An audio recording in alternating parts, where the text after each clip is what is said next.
The biggest hits. Non-stop. 24/7.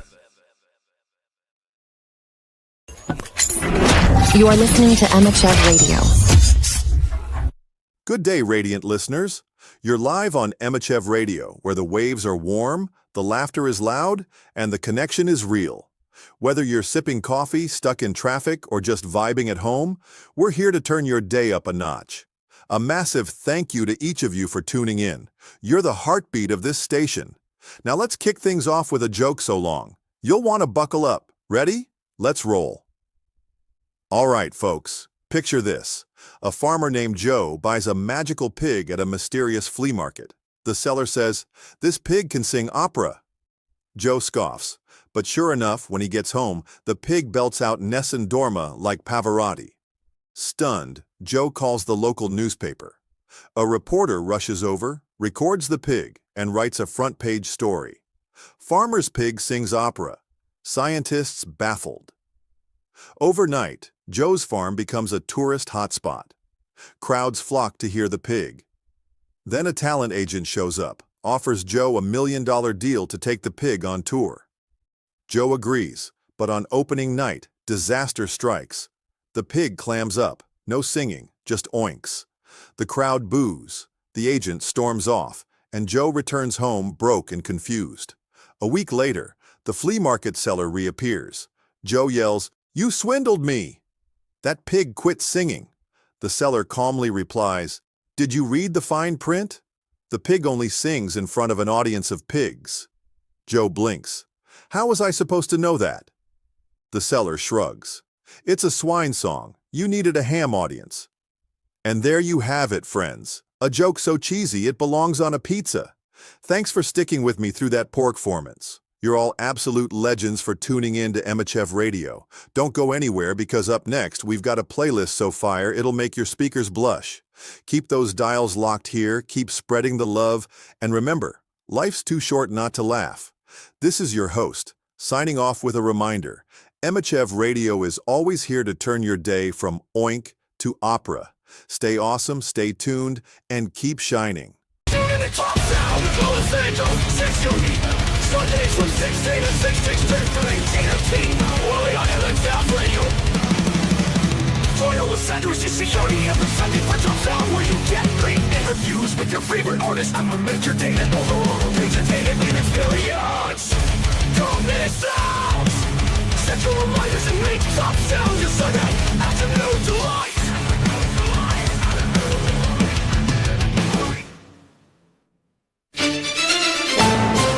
All the latest news and breaking headlines, live from your local radio station. This is On the Hour News.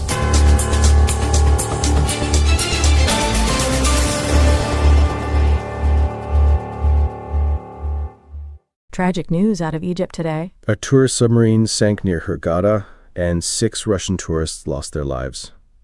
39 others were rescued, but some are in intensive care. It's a terrible incident, especially considering how popular the Red Sea is for diving and underwater excursions. Yeah, really awful. And this Sinbad submarine was supposed to be a safe way to see the underwater world without even getting wet. Goes down to 25 meters, apparently. But something went terribly wrong.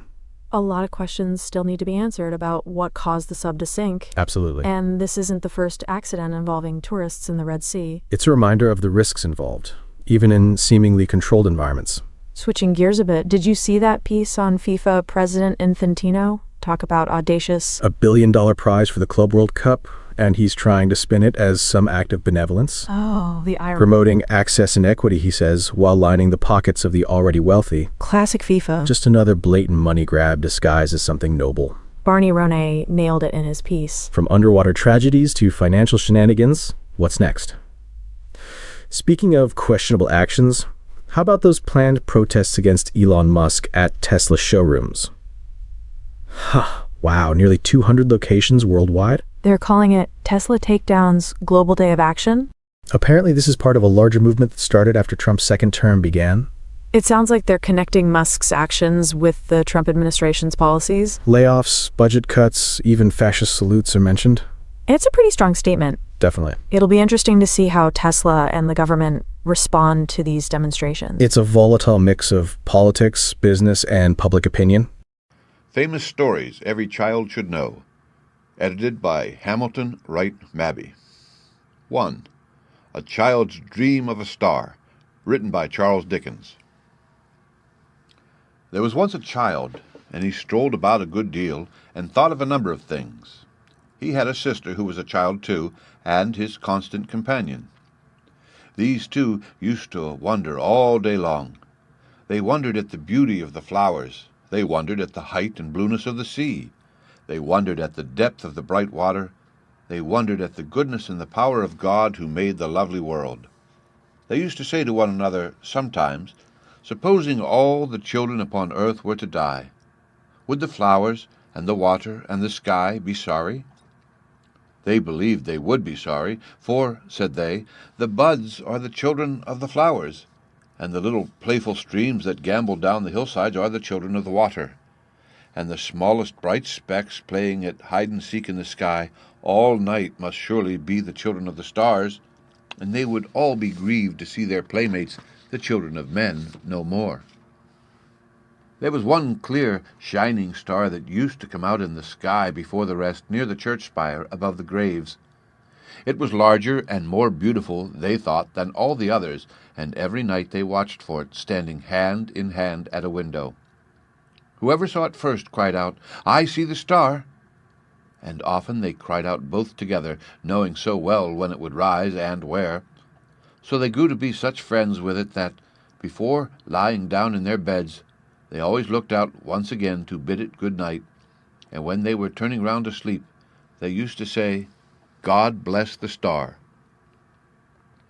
But while she was still very young, oh, very, very young, the sister drooped, and came to be so weak that she could no longer stand in the window at night, and then the child looked sadly out by himself, and when he saw the star, turned round and said to the patient, pale face on the bed, "I see the star." And then a smile would come upon the face, and a little weak voice used to say, "God bless my brother and the star." And so the time came all too soon when the child looked out alone, and when there was no face on the bed, and when there was a little grave among the graves, not there before, and when the star made long rays down toward him, he saw it through his tears. Now these rays were so bright, and they seemed to make such a shining way from earth to heaven, that when the child went to his solitary bed, he dreamed about the star, and dreamed that, lying where he was, he saw a train of people taking up that sparkling road by angels, and the star, opening, showed him a great world of light, where many more such angels waited to receive them.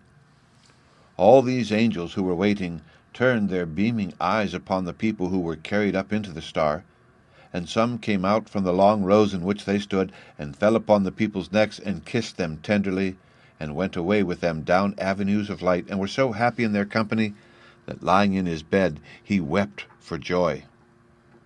But there were many angels who did not go with them, and among them one he knew. The patient face that once had lain upon the bed was glorified and radiant, but his heart found out his sister among all the host.